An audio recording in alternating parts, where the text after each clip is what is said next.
வணக்கம். நீலா கார்டனுக்கு உங்களை வரவேற்கிறேன். வாங்க எங்கள் தோட்டத்தை பார்ப்போம். சப்ஸ்கிரைப் பண்ணுங்கள், லைக் பண்ணுங்கள், ஷேர் பண்ணுங்கள். வாங்க வீடியோக்குள்ளே போவோம். இன்றைக்கி என்ன பார்ப்போம்னா டெட்டி பீர் கேந்தி பாருங்கள். ஆரஞ்சு கலரு டெட்டி பீர் கேந்தி அழகாக பூத்துருக்கு. வளர்க்குறது ஈஸி தான். இந்த பூவை காஞ்ச பூவை ஊற்று விட்டோம்னாவே செடிகள் வளரும். ஒரு 20 நாள் கழித்து அதை பிடுங்கி நட்டோம்னா அழகாக வளர்ந்து வரும். அப்பப்போ மீனமெல்லாம் பஞ்சகவியை தெளிக்கணும். 15 நாளைக்கு ஒருக்கா மக்கிய மாட்டு எரு ஆட்டு எரு கொடுக்கணும். இப்படி இருந்தோம்னா நல்லா வளர்ந்து நமக்கு அழகான பூக்களை கொடுக்கும். இந்த கேந்தி இந்த வாசத்துக்கு பூச்சி விரட்டியாகவும் பயன்படும். இந்த இலை வாசம் வேர் வாசம் அந்த ஒவ்வொரு செடிகள்லேயும் இந்த கேந்தி செடியை நட்டோம்னா வேர் பூச்சி தாக்காமல் அந்த செடிகளும் நல்லா காய் காய்க்கும். அப்படி இது ஒரு கம்பேனியன் பிளான்ட்டாகவும் இருக்கும்.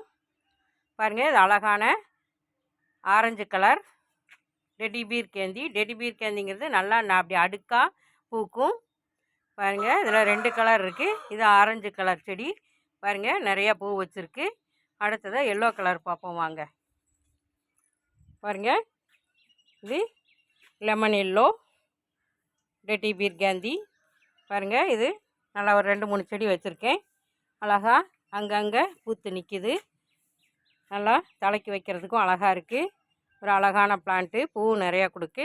நம்ம செடிகளுக்கும் பாதுகாப்பு தருது. பூச்சி விரட்டியாகவும் பயன்படுது. இப்படி ஈஸியாக வளர்க்கக்கூடிய இந்த டெட்டி பீர் கேந்தியை அனைவரும் வளர்த்து பயன்பெறுமாறு அன்போடு கேட்டுக்கிறேன். வீடியோ பார்த்ததுக்கு நன்றி. Happy gardening. வாழ்க வளமுடன்.